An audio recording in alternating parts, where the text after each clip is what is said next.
13 Oscar nominations for a movie about a Mexican drug lord who becomes a woman. Yeah, that's Emilia Pérez in a nutshell. But trust me, this film is way more interesting than your typical awards season contender. You're right. It's generating buzz for a lot of reasons, not all of them positive. It's raising questions about how we tell stories about identity, especially when those stories intersect with cultural stereotypes and real-world anxieties. Okay, so for those who haven't been following all the hype, Emilia Pérez centers on Juan Manitas del Monte, a drug lord who undergoes gender-affirming surgery to become Emilia Pérez and tries to build a new life.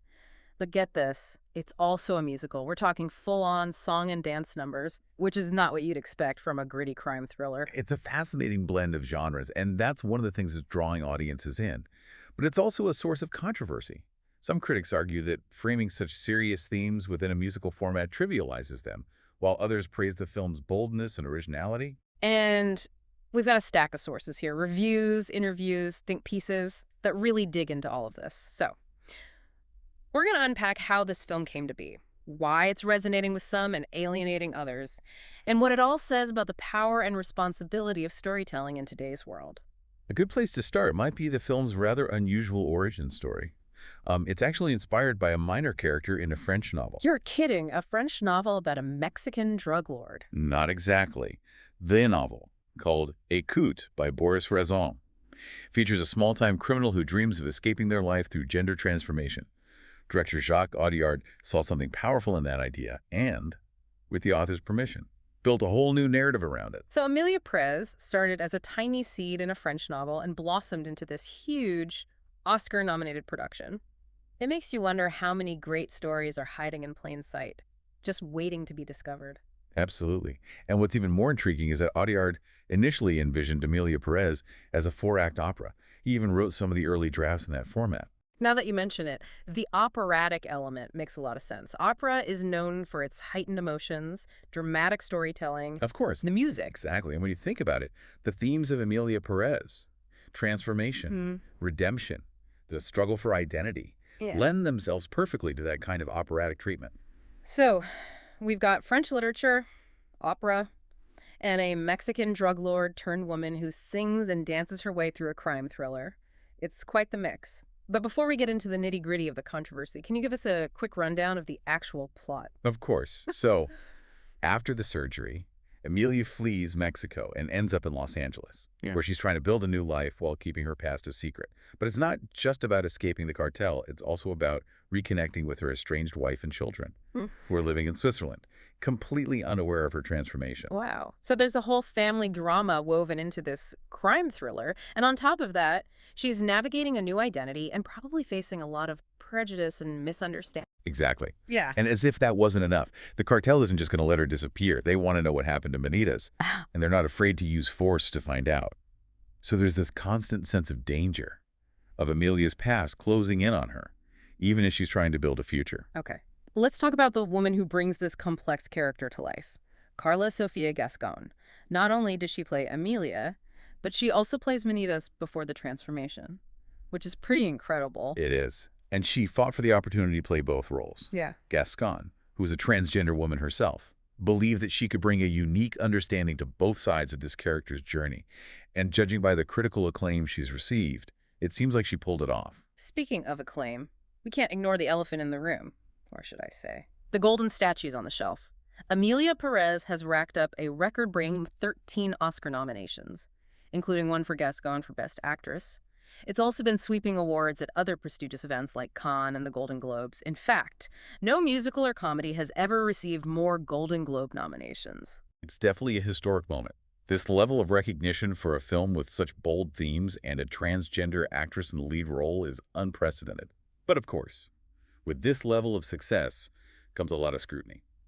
And that's where the controversy comes in. And we definitely need to unpack that. But first, I'm curious to learn more about one of the film's other stars, Selena Gomez. You mentioned that she's in the movie and even sings on the soundtrack. She does. Gomez plays Benitez's wife, Jessie Del Monte, and she's one of the voices behind the 16 original songs written for the film. One of her songs, Mi Camino, has been particularly popular. Wow. So we have a mix of genres, a controversial premise, a star-studded cast. And original music, it sounds like Emilia Pérez is trying to do a lot. It is, and that's part of what makes it so fascinating. It's pushing boundaries on multiple levels, and not everyone is happy about it. Okay, let's dive into that controversy. What are the main criticisms being leveled against the film? One of the most prominent criticisms comes from GLAA, the media monitoring organization focused on LGBTQ+ representation. They argue that Emilia Pérez relies on harmful stereotypes about transgender people, and that the film's overall message is regressive, despite Gascon's historic nomination. So even though the film features a transgender actress in a leading role, some feel that it's not actually representing the transgender community in a respectful or accurate way. Exactly. There's a concern that the film might reinforce negative perceptions rather than challenge them. That's a pretty serious accusation. What other criticisms have been raised? Well, there are also concerns about the film's portrayal of Mexico. Some critics argue that it relies on cliches and doesn't feel authentic to Mexican culture. The casting of Gascon, who is Spanish, as a Mexican character has also been a point of contention. So the controversy isn't just about transgender representation, it's also about cultural sensitivity and the complexities of telling stories about marginalized communities. It is. And it raises important questions about who gets to tell whose stories, and how we can ensure that those stories are told authentically and respectfully. It sounds like Emilia Pérez is walking a very fine line. It is. And it's a line that many films before it have stumbled on.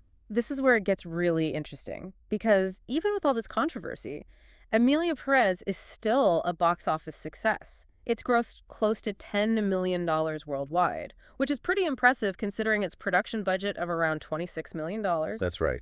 People are clearly drawn to this film, Yeah. whether it's for its music, its star power, its controversial themes, or some combination of all of these. So how do we make sense of this? On the one hand, we have a film that's breaking barriers and sparking important conversations. On the other hand, it's facing valid criticisms about representation and potentially causing harm. It's a complicated situation, and I don't think there's an easy answer. This reminds me of other films that have generated similar controversy.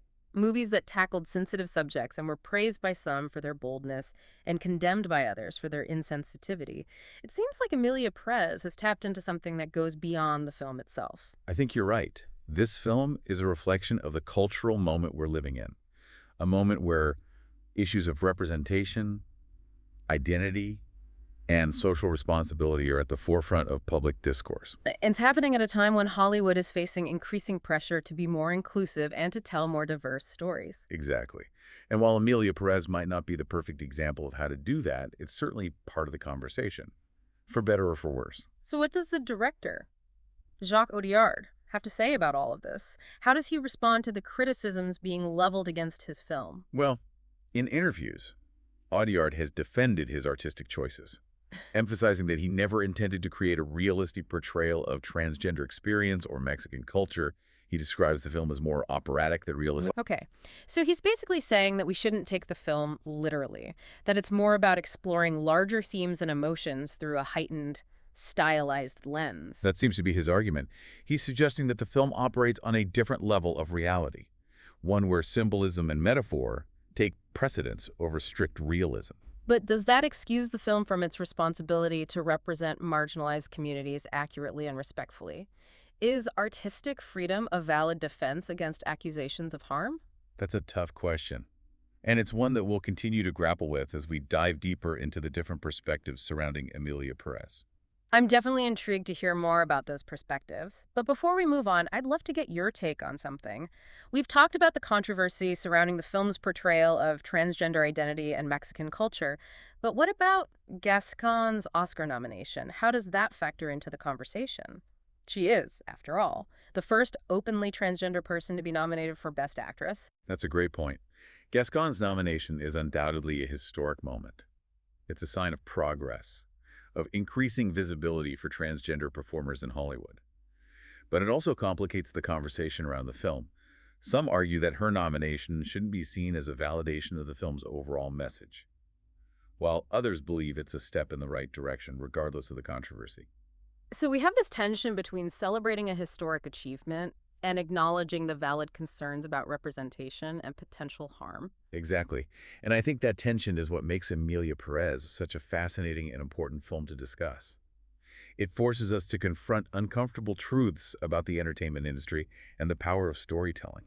And that's really what the deep dive is all about, exploring those uncomfortable truths and encouraging our listeners to think critically about the media they consume. I couldn't have said it better myself. Emilia Pérez is a perfect example of a film that demands our attention, not just for its entertainment value, but for the questions it raises about our society and ourselves. It feels like Emilia Perez is this cultural lightning rod, sparking debate and challenging us to think about how we view identity, representation, and the role of art in sparking difficult conversations. It really is, and I think a lot of the controversy stems from the fact that there are no easy answers here. The film tackles complex issues, and it does so in a way that is both daring and potentially problematic. We've touched on the criticisms, but I'm wondering if there are any specific scenes or musical numbers that really encapsulate those points of contention. There's a scene early in the film where Emilia, newly arrives in Los Angeles, is trying to blend in and navigate this unfamiliar world. The music in this scene is a blend of traditional Mexican folk melodies with modern electronic beats, and Emilia's dance moves are both graceful and awkward as she tries to find her footing in this new identity. Some critics found this scene to be a powerful representation of the fluidity of identity, while others saw it as a caricature, relying on tired tropes about Latina women. It sounds like the same scene can be interpreted in completely different ways depending on the viewer's perspective and their own experiences. Exactly. And that's why it's so important to have these conversations. Art is subjective, and different people will bring different interpretations to the table. But it's in those differences that we can learn and grow. That makes sense. It's like the film is holding up a mirror to society, reflecting back our own biases and preconceived notions. I think that's a great way to put it. And it's not just about the portrayal of transgender identity in Mexican culture. There are also layers of commentary on family dynamics, the criminal underworld, and the pursuit of redemption.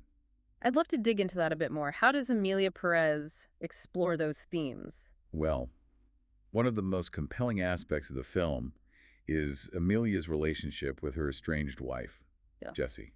Jessie, played by Selena Gomez, is still mourning the loss of her husband, unaware that he's now living as Emilia. Their scenes together are filled with a poignant longing, a sense of what could have been if circumstances were different. It sounds heartbreaking, especially since Emilia can't reveal her true identity to Jesse without risking exposure and putting everyone in danger. Exactly. And that tension, that unspoken truth, adds a layer of complexity to their interactions. There's a musical number where they dance together, their bodies moving in sync, but their hearts separated by this unbridgeable chasm. It's beautifully choreographed and incredibly moving. It really highlights the film's exploration of love, loss, and the enduring bonds of family. It's interesting how the music and dance are used to convey those emotions, emotions that might be difficult to express through dialogue alone. Absolutely.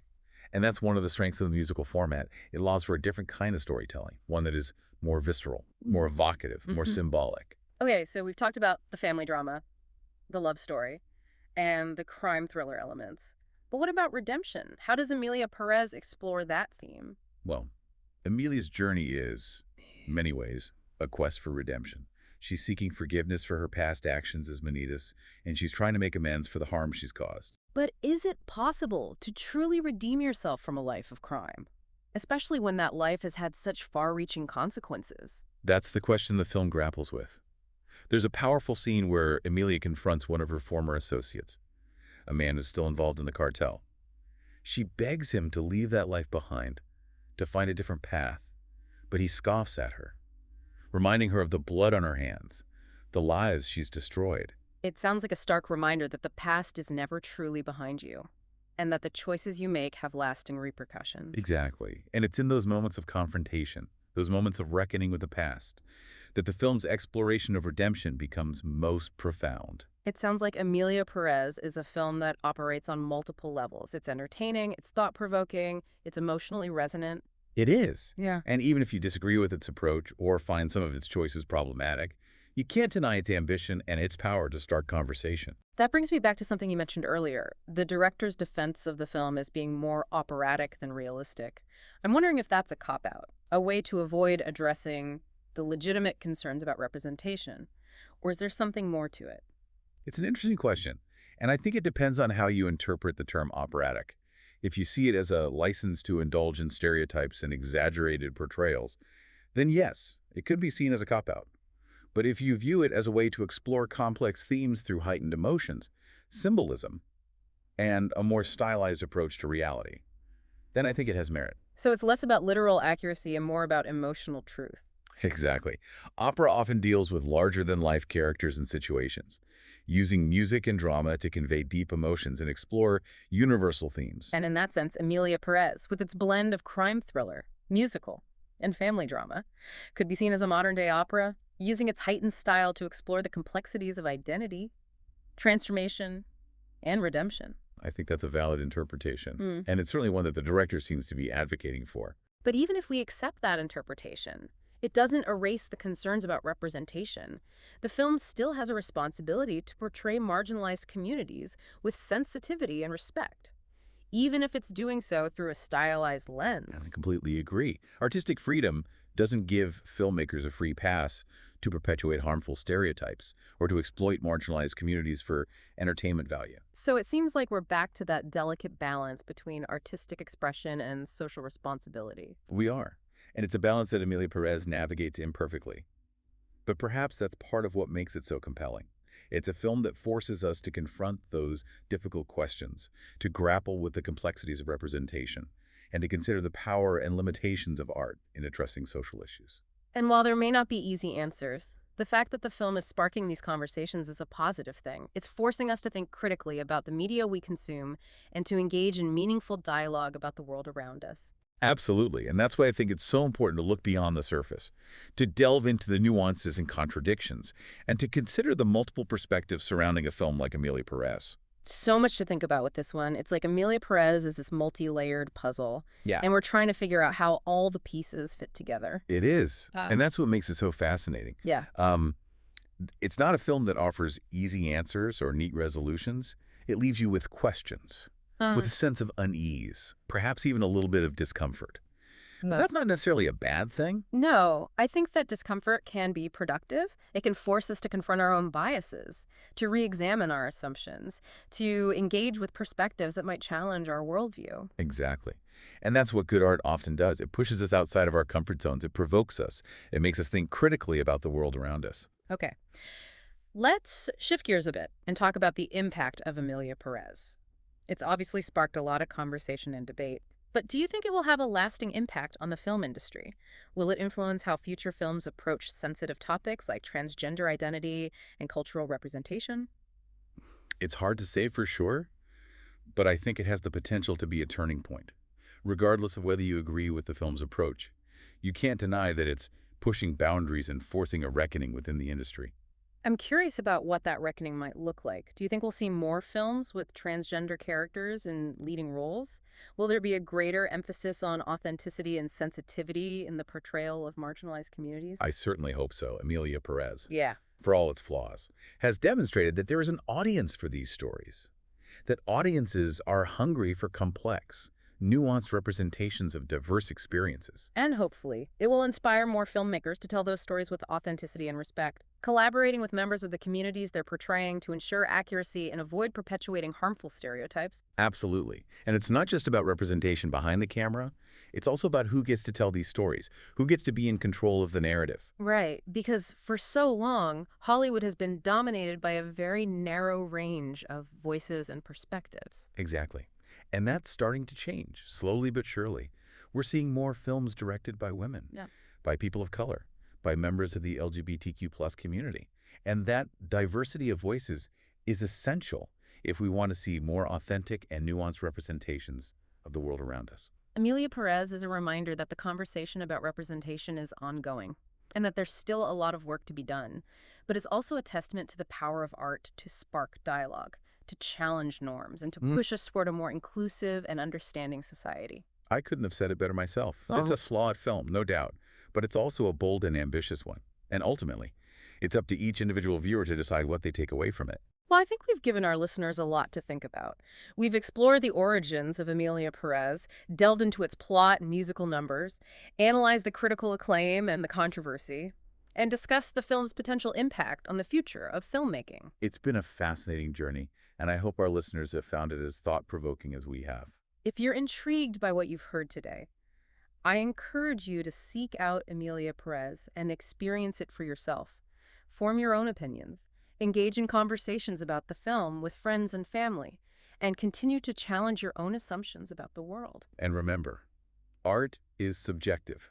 There's no right or wrong way to interpret Emilia Pérez. What matters is engaging with it thoughtfully and critically, and being open to the different perspectives it presents. Well said. On that note, it's time to wrap up this deep dive. Thanks for joining us on the Deep Dive. We'll see you next time for another insightful exploration of a topic that's got everyone talking.